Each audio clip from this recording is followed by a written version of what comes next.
Vous écoutez Pierre Nantel. Bonjour. Écoutez, actuellement, il y a beaucoup de monde autour de la table. C'est le fun.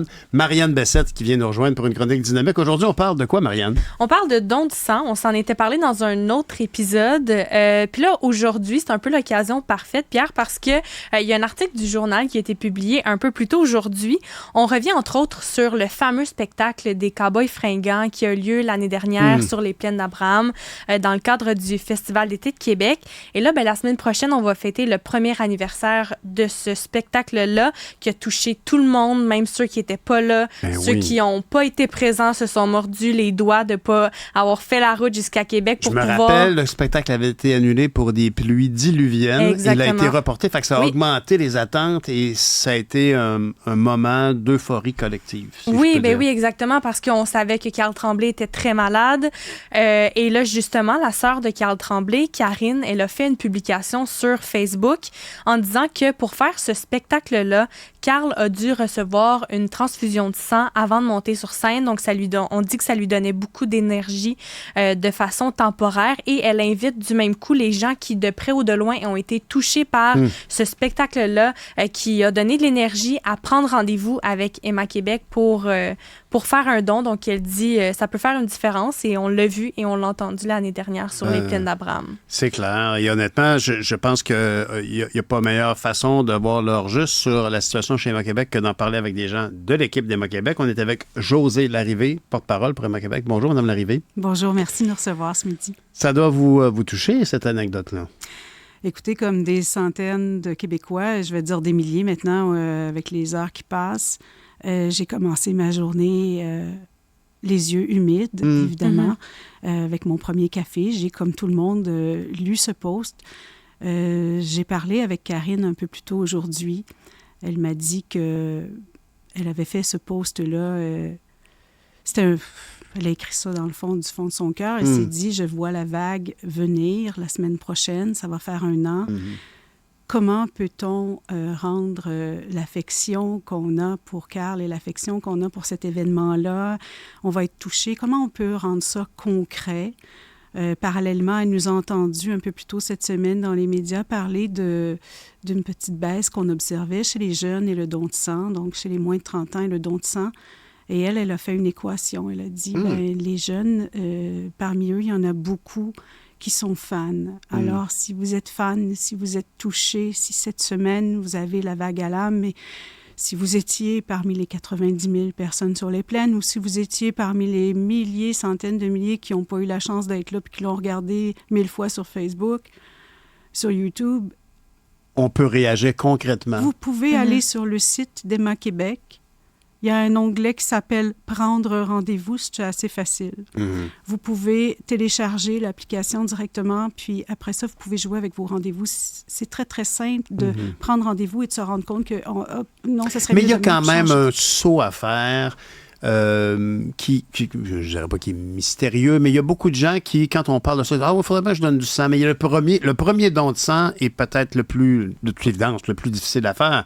Parce qu'une fois qu'on a déjà donné du sang, on s'aperçoit que c'est un moment agréable. Je ne dirais pas que c'est agréable de se faire piquer, mais il y en a pas moins que l'expérience humaine est très agréable, entourée de gens de bonne volonté. Marianne, toi, tu fais des dons de plasma? Oui, moi, j'ai commencé à faire des dons de plasma pendant la pandémie. Moi, c'était mon activité avec mes amis au cégep.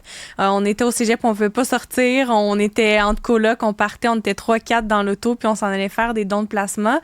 Puis c'est fou de voir... Chacun ses loisirs. Chacun drôle, non, mais il y a des gens qui étaient contents d'avoir la permission de sortir, parce que on n'avait pas le droit, puis on avait le droit pour aller donner des produits sanguins. Exact. Donc, le don de plasma, c'était une sortie entre copines d'aller donner du plasma, mais c'est le fait d'arriver là-bas, de se sentir un peu comme chez soi. Tout le monde t'accueille super bien parce que tout le monde est reconnaissant de ton geste.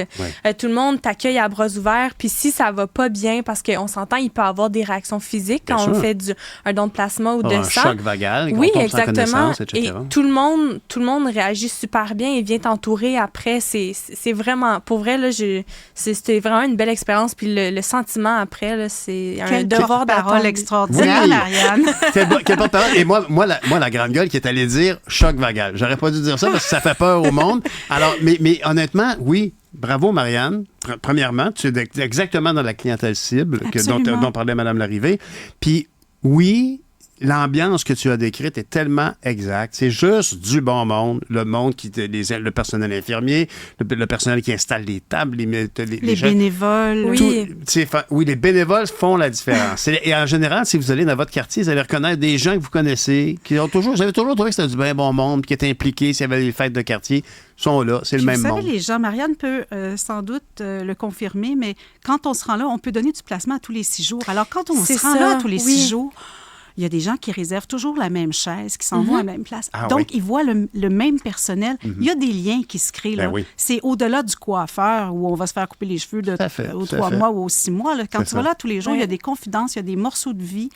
Moi, j'en suis témoin. Il y a des gens qui combattent des maladies. Le conjoint va aller donner parce qu'il s'est rendu compte soudainement de l'importance du don de sang.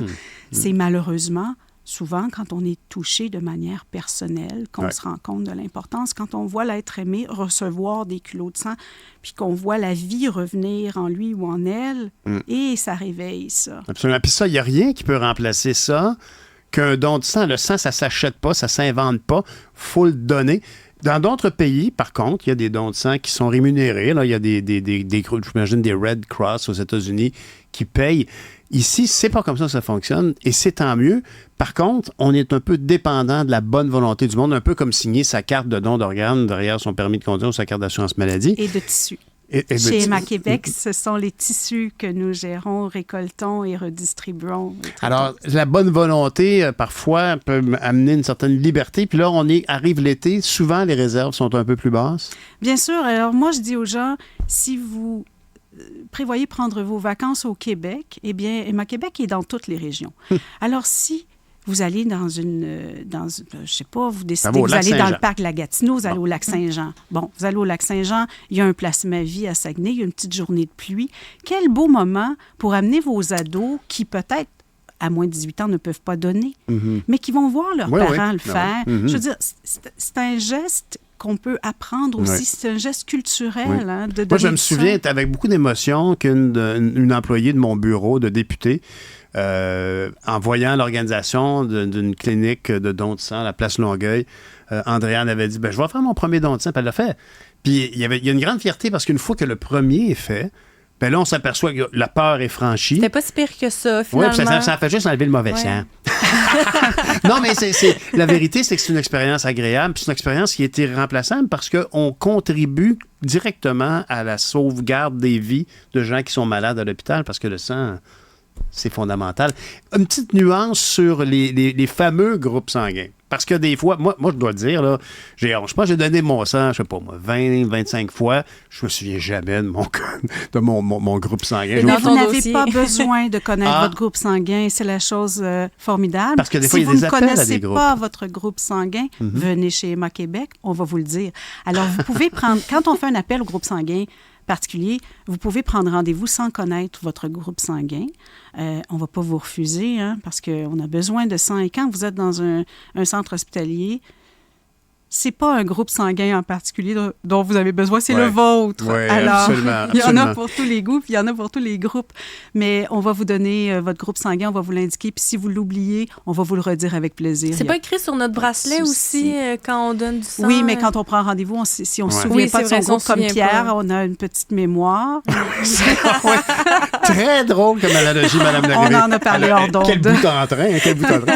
Mais c'est vrai, mais ceci dit, en tout cas, je suis content qu'on ait cette discussion-là. Puis vous êtes une excellente porte-parole. Mais Marianne, vraiment, surtout au niveau de la génération visée par ce qu'on évoquait en début d'entretien. Moi, ça m'émeut de vous entendre, Marianne, dire, moi, j'y vais avec mes amis parce que je dis souvent ça, puis je me dis, est-ce que je prêche dans le désert? Je dis, prenez rendez-vous en équipe. Allez-y, entre amis. Tu sais, on s'appelle, on se texte pour aller souper, pour aller prendre un verre. Pourquoi pas se donner 1 heure de plus, puis se donner rendez-vous au Place Ma Vie, se donner rendez-vous au centre de dons, se donner rendez-vous à une collecte mobile, puis faire ça ensemble. Ça émeut, ça ouvre le cœur. Puis votre souper, puis votre rencontre après, là, va avoir une petite touch Puis en plus, vous avez une bonne excuse pour pas déplacer l'armoire à votre belle-mère parce que c'est bien dit qu'il faut essayer d'éviter des gros efforts après. Fait que c'est à tous les avantages. Oui, j'ai un pick-up, mais je peux pas transporter l'armoire. Allez-y, les je jeunes. peux fournir le pick-up, mais je peux pas forcer. Exactement, voilà, c'est très drôle. Mais ça donne une petite heure pour s'étendre et prendre soin de soi. Oui, parce qu'on peut... Moi, je lis pendant, là. Puis ça me permet de... Tu sais, je fais une bonne action en même temps de me cultiver. Mais les donneurs de plasma, c'est des bébites rares. Parce que... mais est-ce que c'est vrai qu'on a besoin de plus... qu'Héma-Québec a besoin de plus de plasma que de sang? Alors, ça, c'est une belle question. Tu sais, est-ce qu'on a besoin de plus que... Non. L'important, c'est de donner un produit sanguin. Okay. Et nous, on s'organise avec ça, avec la séparation, avec les besoins. T'sais. On a des équipes de gestionnaires extraordinaires qui s'occupent de bien départager tout ça. Alors, vous pouvez faire l'expérience du don de plasma.